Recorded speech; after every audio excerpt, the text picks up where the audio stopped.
Pasalnya, hampir sebagian besar putra-putri daerah yang mengikuti wisuda ternyata sama sekali belum pernah datang ke Jakarta untuk melakukan aktivitas belajar mengajar. Mereka hanya diminta membayar uang 15 juta rupiah per orang untuk kuliah jarak jauh via online dan dijanjikan ijazah kelulusan. Namun berdasarkan hasil penelusuran Dikti, ternyata tidak pernah ada pembelajaran. Ketua Tim Evaluasi Akademik Pendidikan Tinggi, Profesor Supriyadi, langsung menginterogasi sang ketua yayasan. Ini sekarang ini diterimakan ijazahnya? Oh tidak. Mereka harus mengabdi dulu di kampungnya masing-masing. Kalau sudah lulus kan, masuk sudah nggak pulang nggak bawa ijazah? Tidak Pak, masalahnya tugas mereka itu harus mengabdi 12 bulan. Loh, standar apa itu? Itu berbeda dengan standarnya Dikti loh Pak. Yang Bapak maksud yang mana Pak? Nah, yang di luar itu, yang bukan putusan Perda. Nah, sekarang ada nggak? Oh iya. Ada. Ada. Lebih banyak. Ada sekitar 60 orang. Nah, Ada sekitar 60 orang. Bohong lagi Pak. Bohong lagi Kak. Berapa? Ada sekitar 60 Lebih orang. Pak. Berapa orang? Nah, ya cukup Bapak sini. Yang saya tahu 60 orang Pak. Wah, Bapak dibohongi oleh yang staf Bapak itu berarti. Yang saya tahu 60. Demi Allah saya tidak bohong. Yang saya tahu 60 orang. Pak, Ya. Kalimuddin. Iya Pak. Kemarin kita berjumatan. Iya.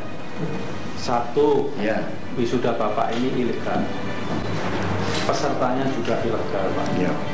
Mereka nggak kuliah. Tadi pagi saya keliling, saya tanya kepada 4 mahasiswa. Saya tanya dari kampus mana? Nggak tahu, Pak. Dia nggak ngerti. Bapak Dia beli jurusan mana Pak? Gila nggak Pak? Kalau Bapak kompromi, kami bina loh Pak. Tapi kalau Bapak nggak kompromi, ini deliknya pidana, saya laporkan Pak. Ya, tolong dibantu Pak. Nah, gitu dong. Ya. Kalau itu, Bapak harus jujur Ya. pada kami. Iya. Tapi saya udah jujur.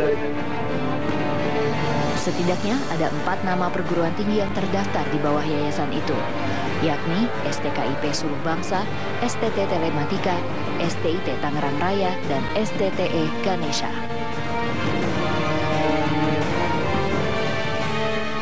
Pemanggilan kepada ketua yayasan, ketua yayasan Aldiana yang menyongkan wisuda ini sudah kami panggil. Kemudian beliau mengakui bahwa ini ilegal, mahasiswanya juga diakui tidak melakukan proses pembelajaran yang benar, dan ini Hingga kini Dikti belum berencana mengambil langkah hukum.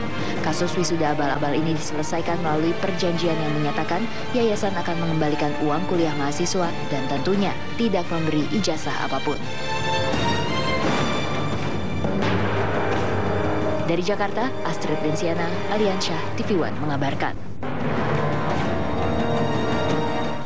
Pemirsa, sekitar 1.000 sarjana gagal di wisuda setelah perguruan tinggi tempat mereka kuliah dinyatakan ilegal. Perguruan tinggi mereka menjanjikan ijazah kelulusan dengan bayaran 15 juta rupiah per orang dengan masa kuliah selama 12 hingga 18 bulan saja untuk tingkat sarjana.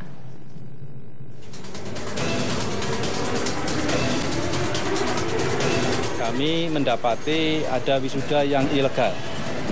Wisuda yang ilegal.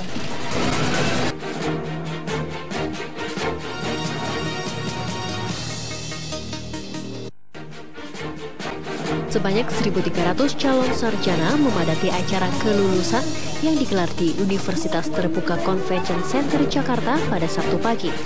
Mereka mengira hari ini adalah hari pengukuhan kelulusan mereka. Sayangnya, wisuda yang digelar Yayasan Aldiana Nusantara ini ternyata ilegal. Salah satu mahasiswa yang mengikuti wisuda adalah Dini Nurul Hakim. Mahasiswa S1 jurusan Informatika asal Subang, Jawa Barat ini tidak bisa menyebutkan secara jelas nama kampus tempat ia belajar. Kuliahnya selama sekian tahun itu, IPK-nya berapa, Mbak? IPK-nya tadi belum keluar ya. Oh, IPK tadi nggak dibagi IPK-nya. Jadi baru kelulusan aja. Jadi IPK-nya kita belum lihat lagi. Kuliahnya di Subang, tapi kita sidangnya di Jakarta. Oh, kapan sidangnya, Mbak? Tanggal berapa ya? Kemarin tuh tanggal 13. Oh, tanggal 13. September. Di mana? Di kampus Yayasan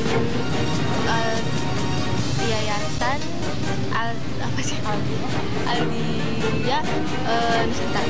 Oh, di mana itu lokasinya? Di Tangerang.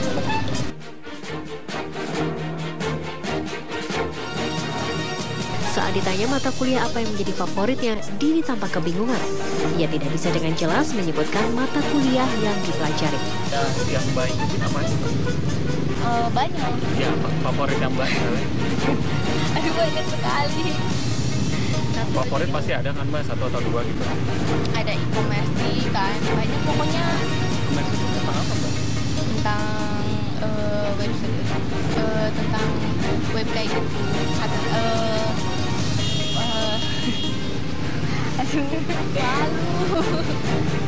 Yang lain aja deh yang tanyanya. Jurusan apa tadi? Informasi ya?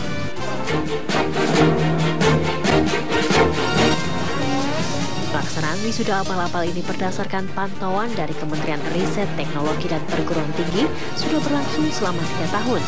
Dan lulusannya kini sudah tersebar di sejumlah perusahaan. Dari Jakarta, Astrid Linsiana, Aliansyah, TV One mengabarkan.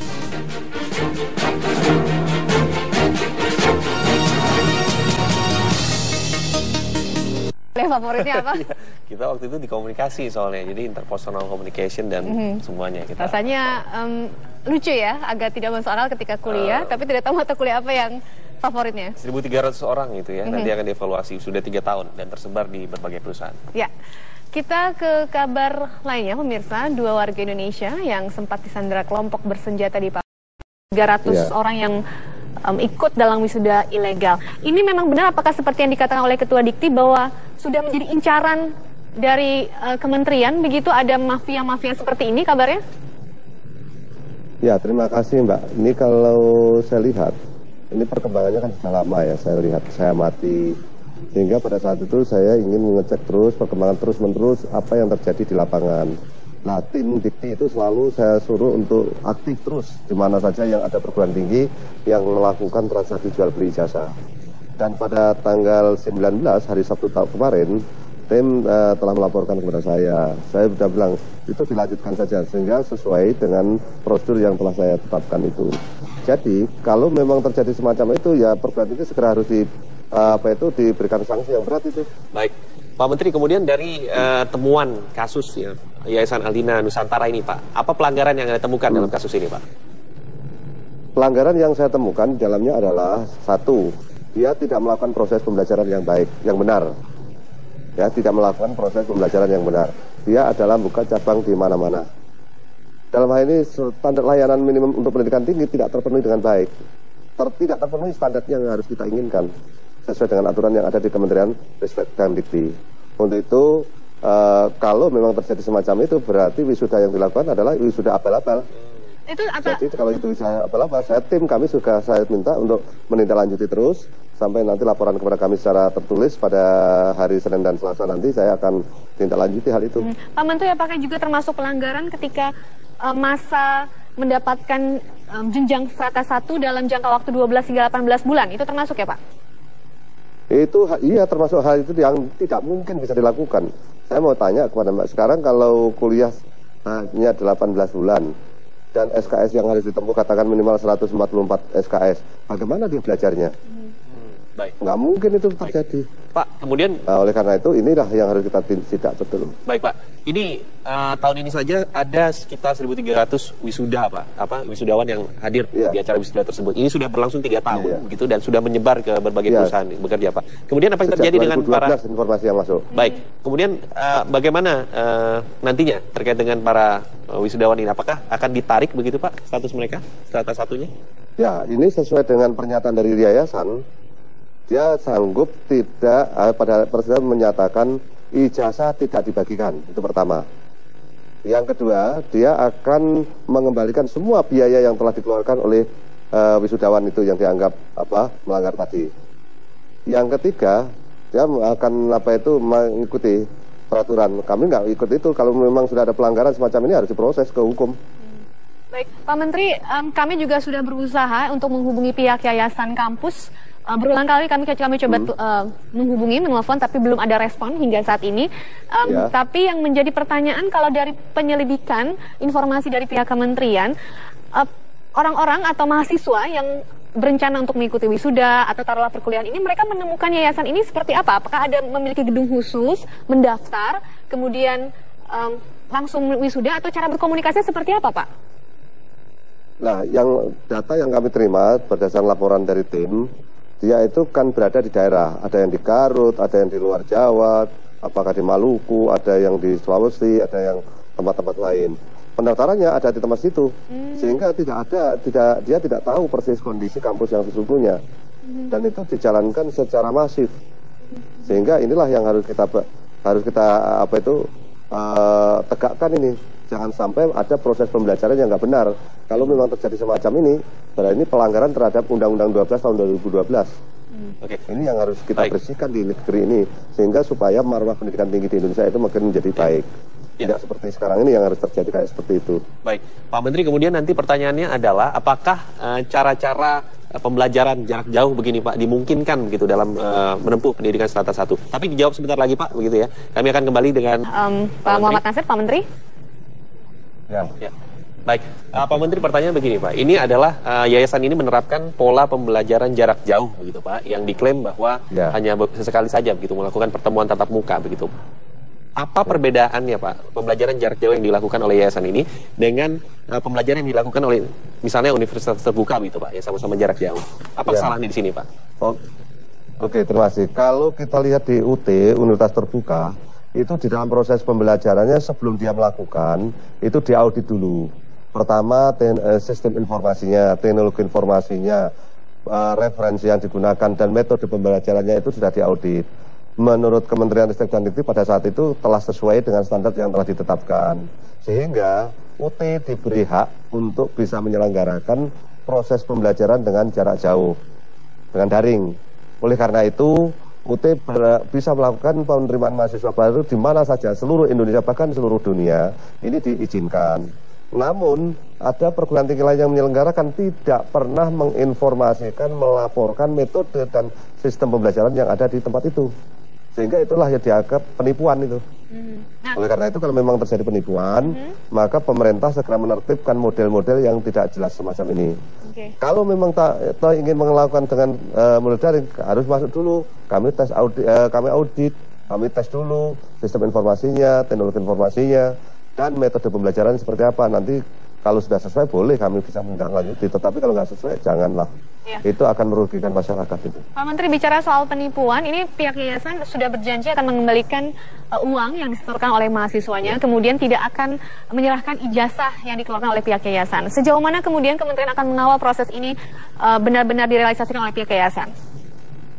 Ya, oke. Dengan hal ini, nanti kementerian melalui tim nanti akan melakukan pendampingan kepada mereka-mereka yang telah melakukan wisuda palsu tersebut ke yayasan untuk meminta semua biaya yang telah dikeluarkan. Dan ijazah yang tidak diberikan, pihak yayasan harus menjelaskan mengapa ijazah tidak diberikan, supaya dia tahu, oh ini adalah proses pembelajaran yang tidak benar. Dan ini mau saya ekspos semuanya. Dan ini nanti setelah itu kan kami serahkan kepada pihak yang berwajib untuk diproses lebih lanjut nanti. Baik, Pak Menteri, ini kan dikatakan sudah dari 2012 begitu ya, tadi Anda menyampaikan seperti itu. Sudah ada mungkin ribuan lulusan begitu yang saat ini tersebar di berbagai perusahaan begitu yang sudah bekerja begitu ya. Kemudian bagaimana, Pak, tindakannya? Apakah memberikan penyuluhan begitu, terus kemudian menginformasikan orang-orang yang termasuk dalam wisuda dari yayasan ini ke depannya seperti apa? Kalau yang sudah bekerja nantinya gimana, Pak, itu? Kalau yang sudah bekerja dengan menggunakan ijazah yang diperoleh tadi yang setelah tahun 2012, nanti akan diinformasikan oleh kementerian bahwasanya telah melakukan proses pembelajaran yang tidak benar sejak tahun 2012 yang menurut pengakuannya itu telah dilakukan. Tapi kami harus audit dulu apakah benar atau tidak. Dalam hal ini semuanya harus didasarkan pada bukti yang sesuai dengan prosedur hukum yang berlaku. Kalau ini sudah firm, saya yakin maka akan kita informasikan kepada masyarakat bahwasanya ijazah yang dikeluarkan tahun 2012 sampai sekarang dari yayasan atau dari perguruan tinggi tersebut dianggap palsu, tidak sesuai dengan proses pembelajarannya. Pak Menteri, sempat bertemu tidak dengan para mahasiswa atau wisudawannya ini, mengapa kemudian mereka memilih jalur yang singkat seperti ini? Apakah memang barangkali ingin cepat mendapatkan pekerjaan atau ada hal lain yang mereka lakukan? Ya. Oke. Kalau yang kami terima dari tim kami, dia di lapangan menceritakan kondisinya macam-macam. Ada yang memang segera ingin mendapatkan ijazah, bisa untuk kerja. Tetapi rata-rata mereka untuk meningkatkan karier mereka. Sehingga kayak seperti STKIP yang tahun 2016 guru SD SMP itu kan harus sarjana. Sehingga dia melalui instan, melalui proses pembelajaran yang nggak pernah tadi. Inilah yang harus kita berikan informasi kepada masyarakat. Dan yang kami dapatkan adalah seperti itu. Jadi memang apa yang dilakukan oleh masyarakat itu ya kadang-kadang ingin instan itu yang didapatkan. Supaya mendapatkan ijazah dengan cara cepat, dengan cara tidak benar. Ini kalau berlangsung terus, nanti akibatnya masyarakat itulah yang dirugikan. Kalau masyarakat dirugikan, kalau dia sampai terjadi bisa meroses di pegawai negeri atau tunjangan sertifikasinya sebagai guru, maka itu berdampak kerugian negara itu. Baik, baik. Pak Menteri, terakhir Pak, begitu komitmen Anda begitu bersama jajaran di kementerian begitu Kak, untuk bagaimana kemudian Anda melakukan pengawasan nantinya ke depan terkait dengan praktik-praktik pembelajaran yang mungkin tidak sesuai dengan standar seperti ini Pak. Bagaimana, apa yang Anda akan lakukan sama jajaran ke depan? Yang sudah saya rancang dan saya tugaskan kepada Direktur Jenderal, ini yang harus kita kawal sejak awal. Kalau toh ada perguruan tinggi yang nakal, perguruan tinggi yang tidak benar, ini akan kami bina. Tetapi kalau ada perguruan tinggi yang di situ melakukan kecurangan, seperti jual beli jasa kan kecurangan, ya ini saya binasakan saja kalau model kayak gini. Ini harus binasakan, nggak boleh nih, akan merusak moral bangsa ini. Nah, tapi kalau yang terkait dalam masalah tadi kekurangan, ini akan kami bina. Macam-macam kekurangan, mungkin proses yang dilakukan di situ, katakan kuliah dalam 1 semester 14 kali, ya hanya 10 kali, ini perlu ada pembinaan. Dosennya nanti kita lihat bagaimana desain. Barusan saya mengeluarkan peraturan menteri yang terkait dengan mengatasi masalah-masalah di perguruan tinggi, khususnya di perguruan tinggi swasta, yaitu tentang dosen yang sudah pensiun dari instansi pemerintah, tapi dia linear dalam program studinya bisa dimanfaatkan sebagai dosen, saya sebut sebagai dosen nomor induk dosen khusus, sehingga dia bisa digunakan sebagai rasio antara dosen dan mahasiswa. Kalau itu bisa digunakan rasio, maka secara tidak langsung proses pembelajaran di perguruan tinggi akan menjadi baik, rasionya menjadi baik, dan ke depan perguruan tinggi itu akan menjadi lebih baik. Baik, Pak Muhammad Nasir, terima kasih waktunya bergabung bersama kami di Kabar Petang. Selamat petang. Selamat petang. Ya, dan pemirsa, siapa-siapa saja yang siap bersaing dalam bursa